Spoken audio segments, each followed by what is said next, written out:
What's up guys, this is John O. Escobar. Thanks for coming back. In this video, I'm going to talk about how you can get a perfect credit score in 2021. If you're new to the channel, I go over all about personal finance, credit, and how to get financial independence here on this channel. So if that's interesting to you, then go ahead and subscribe so that you don't miss any of my content. So if you want better credit, make sure you watch the entire video because I guarantee you won't regret investing in yourself and understanding how your credit works, because you'll be able to get a lot more money, you'll be able to save money on your interest rates, and you'll be able to get loans in the first place. So if you like this content, make sure to support, give me a thumbs up, one of those, and let's get right into it. Now, somebody might ask, why is it important to build credit? The reason why you want to get credit is because you need it for certain things and to get the best rates. So just a couple of things that you need a credit score for are a mortgage, car loan, insurance rates, qualify as a renter, personal loans, student loans, business loans, personal credit cards, business credit cards, personal lines of credit, business lines of credit, and home equity lines of credit, which is known as a HELOC. All of these things require the best credit scores in order to qualify and to save you the most money. If you have a really low credit score, then you're going to be paying a higher interest rate and more money out of your pocket every single year. Having a better score will get you the best rates, the lowest rates of interest, and it will save you thousands, sometimes hundreds of thousands of dollars over the period of your entire lifetime. Once again, I've mentioned this in the past, but just because you have a good credit score does not mean that you should go out and spend money that you wouldn't normally spend already. This is known as consumer debt. I don't ever recommend getting consumer debt. The only debt I recommend is debt that will make you more money. In other words, if you can spend money here at a lower interest rate and get a higher return on investment, then that is considered good debt in my opinion. Some people will say just stay out of debt if you can. Some people will say just get a home or just get a car loan if you really need it. But I say if you take out debt, you should always be able to make more money from the alternative rather than paying off that debt at the low rate. One example would be getting a loan on a house or a mortgage and then investing what you would have put down into the house into a stock market or an investment or in a business that will get you a better rate of return over its period of time. Now, understanding a credit score is very important. There are 5 to 7 or 8 different factors that go into credit score, depending on which method you're using to calculate your credit score. So this diagram that I'm going to put up on the screen is comprised of 5 different factors: the payment history, the amount of debt, the length of history, the new credit lines you have, and the mix of credit that you do have. Some other factors are the total accounts that you have, derogatory marks that you have, late payments, and so it just really depends on which credit score that you're calculating. And so I'm going to go into each one of these different factors and what they mean and how you can maximize it so you can get the best score possible in 2021. Now, this next graph that I'm going to put up, I actually got from Ask Sebi. His name is Sebastian. He's really good at credit cards, credit card reviews, how to maximize points. I actually listened to him a lot, which is how I learned a lot of the things that I know about credit scores. I also listen to people like Graham Stephan, Meet Kevin, Brian Jung, Credit Shifu. A lot of these people are great and they have really big channels and they have a lot of great content. So I recommend that you check them out. That's how I basically learned, and I'm always looking at their content and learning new things. Basically, when it comes to building your credit score, the earlier you start, the better your credit score is going to be. This is why I recommend that when you turn 18, to go out and open a credit card, a secured credit card, a Discover It, an Apple card, Freedom student card. Basically anything that's going to get your foot in the door, because once you start building that credit history, it's going to be a lot easier to get multiple credit cards, some of the higher tier ones, and to qualify for a loan when you need it. And it's always better to get credit when you don't need it than to get credit when you do need it, because that sounds desperate. Now, the first and the biggest factor is payment history. This makes up a total of 35% of your entire credit score. So if you do really bad on this, it's going to have the biggest effect on your score. You should always pay off your credit lines or your loans off in full every single month. What that means is if you have a credit card and you put a balance on it, you should pay it off to zero every single month and pay the statement balance. You don't accrue interest. Or if you can't make the total statement balance, you should always pay the minimum payment required so that you don't get a late payment or what's known as a derogatory mark. Now, the way that you can get the best score possible with payment history is that if a lender comes and sees your payment history, they want to see lots of consistent payments. So the best way to do that is to open many different credit lines at the very beginning of your credit journey, and that way you have multiple credit lines showing multiple payments every single month. So just to compare, if you had one credit card that you opened on January 1st, 2020, and you went until October, that would be 10 on-time payments on your credit card. If you missed one of those, you would be 9 out of 10. That's 90% on-time payments. And according to this chart, that is very bad. On the other hand, if you have 10 credit cards for 10 months on average, and that's 10 times 10 months, that's 100 on-time payments. If you miss one of those, that's 99 out of 100 and 99% on-time payments. According to this chart, that would put you in the good category. Now, obviously, you want 100% on-time payments for the entire period that you have credit. You never want to miss a payment. And if you do, pay it off as soon as you can and call your lender or whoever you owe the money to and see if they can take it off of your credit report so that it doesn't negatively impact your score. In my previous video, I talked about 18-year-olds or very young people getting credit cards early on.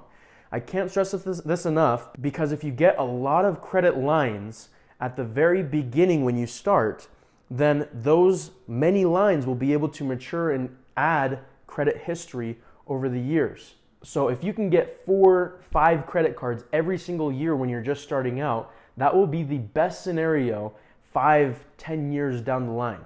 And make sure you never close these credit lines. Okay, the second factor is amount of debt.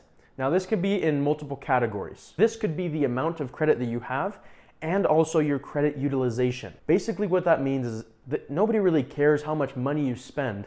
It all depends on the percentage that you use. So, for example, if you have a credit card that has $300 on it and you spend $300, then that's 300 divided by 300, which is 100% utilization. That is absolutely terrible, and a lot of lenders are going to see you as a very high risk. On the contrary, if you have a line that is $30,000 and you spend $300, that's 300 divided by 30,000, which is 1% credit card utilization, which is very good. This just shows that you're responsible with the credit that you have and that you have control with your spending habits. So to maximize this, when I first got a credit card, the people at the bank told me that I should stay below 30% utilization. And until I actually started researching, I found out that that's only in the good category. If you want to be in the excellent category, then you want to stay below 10%. If you can, stay around 1 to 5%, because that's going to increase your credit score the most, especially if you're trying to qualify for a loan or trying to qualify for a big purchase. Now, one of the myths that are out there about credit utilization is that you have to keep a balance on your card over every single month for the credit card companies to know that you're using your credit cards. This is absolutely false. You do not need to keep a balance and pay interest just so that you can build your credit score. The best thing that you can do is to spend on your credit cards, make sure that you have high credit limits, and ask for credit limit increases every single 3 to 6 to 12 months. And that way your credit utilization stays low. But also, you put your credit cards on automatic payments so that you never miss any due dates. And you do this by paying off the statement balance. If you pay off the statement balance, then you basically will owe no interest to any of the credit cards whenever you make those automatic payments. One thing also to take into consideration with credit utilization is that if you use your credit utilization up to 100% or 90, 70, 60%, that stays on your credit score for a very long time, I think permanently. Because if you use 60% of your credit card utilization, and the next month you use 10%, and the next month you use 0, that 60% and 10% will always stay on your credit score. And so what you want to do is you want to always pay off your credit cards so that you're below 10% utilization before your bank reports to the credit bureaus. Now you can call your bank and see, hey, what date do you guys report to the credit bureau so that I can pay off my credit card before you report the utilization to them. And that way you can keep your credit utilization a lot lower than what you actually use. The third factor is the length of credit history. Now this kind of goes along with on-time payments, because the more on-time payments you have, then the better your credit score will be. On the same note, the longer that you have credit history, the better score you will be. So, according to this graph, if you have 2 or less years on average of credit history between all of your accounts, that is a very poor. However, the credit history is only a medium impact, so it only has 15% impact on your score. Poor is 2 to 4 years, fair is 5 to 6, good is 7 to 8 years, and excellent is 9+ years of credit history. So, it takes a long time to get a perfect credit score because you need to have at least 9 years of credit history to be considered one of the top credit score holders. Now, one thing I'll add to this is that the more credit lines you have, if you open up another line of credit or another loan, then it's going to have a lower impact on your score. So for example, if you have 10 credit cards and each of them are 10 years on average, but the last one is brand new, so you had 9 credit cards with 10 years of age, and then you opened another one for a total of 10 credit cards, and that last one had 0 years of credit history, then that'll be a 9-year on average credit history. On the contrary, if you have 1 credit card and you have 20 years of credit history with that credit card, and you open up another credit card that is 0 years old, then that's gonna be 20 plus 0 divided by 2 credit cards, which is 10 years. So you went from 20 years of history down to 10 years. Now, obviously, you're going to be in the excellent range, but you cut off half of your time that you built credit because you didn't open multiple lines at the very beginning. The fourth impact and factor is new credit that you've just opened up. So this takes into consideration the amount of inquiries that you have on your credit report in the last year to 2 years. Now, according to this chart, it basically means that if you've opened 9+ accounts in the last year, then that is very poor. However, it is only a temporary drop in your score. So when you're first starting out, it's actually really good to get lots of different credit cards so that you can start building up that credit history and have multiple accounts open. After, I think 2 years is when those credit inquiries drop off your credit score as if they've never happened. So yes, when you open up a new credit card, your score will drop temporarily, but it won't be a permanent drop.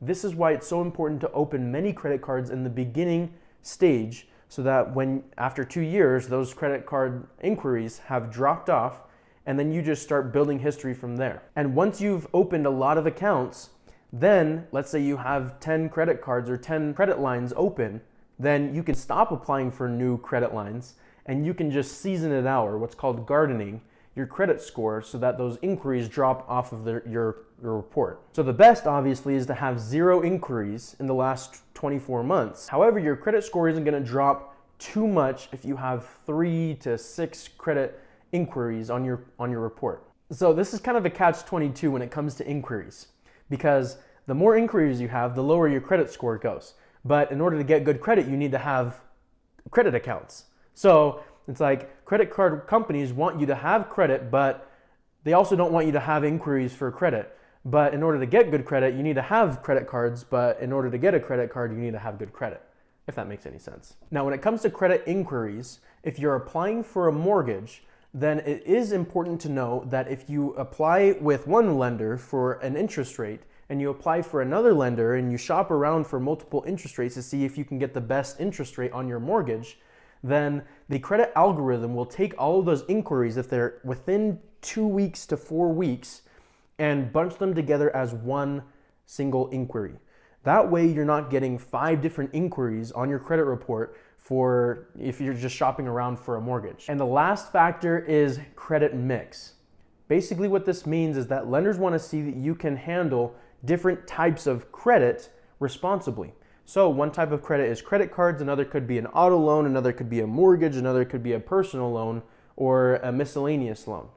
each of these credit lines calculate interest differently. And so it's very important to know that you can handle amortized loans or simple interest or compounding interest and be able to pay off those credit lines and have a good utilization rate below 10%. And so let's say that you open 5 credit cards when you first start out, you season it a little bit, and then you get a loan on a mortgage and a car loan. Then you're gonna have 3 different types of credit, which looks really good because you can balance out the types of credit and you can make payments and you're showing responsibility and consistency with paying back your debts. Another thing that goes into this factor is the amount of accounts that you have. So according to this chart, it says that 0 to 5 is the very worst because you're the most risky. No one can really tell if you're a responsible payer if you don't have very many credit lines open. It's always easy to have one credit card and to pay it off in full every single month because you only have one. But if you have 20 credit cards or 20 different types of credit lines, then you have to have a lot of responsibility and a lot of self-control to be able to pay those off responsibly and maintain a high score. It's best to have 21 or more credit lines open. So a mix of credit cards, auto loans, mortgages, personal loans, and make sure that you pay those off so you're not getting loans just to have the loans to increase your credit score. Obviously, you don't want to be paying extra interest than you need to. But if you need to get these things like an auto loan, or if you don't have the money to pay a house in cash, then get those and it'll start building and gardening your credit score over the years. And so just to recap, to make sure that you have the best score that you possibly can, make sure that your credit utilization is below 10%, you have 100% on-time payments, you never miss a payment, you have 0 derogatory marks, that you have enough credit lines that the average history is over 9 years, 21 or more credit lines open. Not just credit cards, but different types of credit lines, and that you have 0 inquiries in the last 2 years. This is how you can get close to a perfect credit score, close to 850 that everybody wants. But the reality is that if you have over a 750 credit score, then you'll be just fine with getting the best rates out there. 750 is about the place where you want to be, where you can get the best financing terms, the lowest interest rates, and save you the most money. If you have anything above that, it's basically going to give you the same thing. So you should try to aim around 785, 775. That way, if you get a new inquiry, then it's going to drop a little bit below, maybe 770, 780. And that way you can still get the best rates, not have to worry about getting a lower rate because your credit score dropped a little bit. And if you're above 800, it really doesn't make that much of a difference. And really it's just for bragging rights. So if you have above 800, it's just a flex on all your friends or all your peers. And sometimes you go into the bank and they're just astounded because they've never seen an 800 credit score before. So having about a 785 credit score will give you the most money, save you the most money, and it'll get you to smash the like button if you haven't done that already. Now, one of the most important things that I can suggest is that you're constantly checking your credit score every so often. I recommend a service like mint.com, which is a budgeting app, Credit Karma, or Credit Sesame. They're all really, really close, and having 3 different options to see where your credit scores are can kind of give you a basis of where your credit score is on average. Another great way, especially right now during the pandemic, to check your credit score is to go to annualcreditreport.com. Now, normally this website allows you to check your credit report and all of the things that are on your report one time per year. But during the pandemic, what they're allowing you to do is to check multiple times per month so that you can get the best credit score and possibly take some of the bad things on your credit report off of your report so that you can increase your score. So during this pandemic, they have this option to be able to check it multiple times. I've done it about 2 or 3 times, and I've gotten my full credit report so that I know exactly what's on there and if there's something that shouldn't be on there. Now, if you want a temporary boost or just a quick way to boost your credit score, if you already have credit built, is to go to Experian.com/boost. Now, what this does is that they created a program where they can take your on-time rent payments, utility bills, gym membership, phone bill, and they report them to the 3 credit bureaus. And that'll show up as more credit history for your score. Sometimes it'll give you a 5 to 20 point boost, which is really great. I haven't used it, but I've heard really great things. And so if this is something that you need to get over that 750 credit score, then this is something great that you could try out. Another way to boost your credit score in a very low amount of time is to be an authorized user on somebody else's credit card. Ideally, somebody that has multiple years of credit history and that has no derogatory marks, that has made their on-time payments 100% of the time. And so if you are a parent and you have a kid that just turned 18, a great way to help them boost their credit score and give them an advantage is to put that 18-year-old as an authorized user on your credit history, and they basically adopt all of the credit history that you've built and they use it until they can build their own credit history. I recommend that you keep them as an authorized user, and if you don't want them using your credit card, just take the credit card away and don't give them access to the credit card. That way they have a credit line that has multiple years of credit history on their report, and you don't have to worry about them spending money that they shouldn't be spending. So thank you so much for watching. If you like this content, subscribe below. Make sure that you hit the notification bell so you don't miss any of my future content. And if you're interested in investing in the stock market, if you use my link below, you get free stocks with Webull. All you have to do is deposit $100 into their account and you qualify for free stocks valued up to $1,000. And then after a certain period of time, you can just cash out, or you can keep those stocks and start trading and learning how to trade stocks in the stock market. But if not, you can just cash out, use that money for something else. Maybe a late Christmas gift, or going to the clearance section and getting all of the stuff that nobody wanted. So having said all that, make sure that you click on the other videos that I've done if you haven't seen those already. Subscribe, and thank you so much for watching. We'll see you guys in the next video.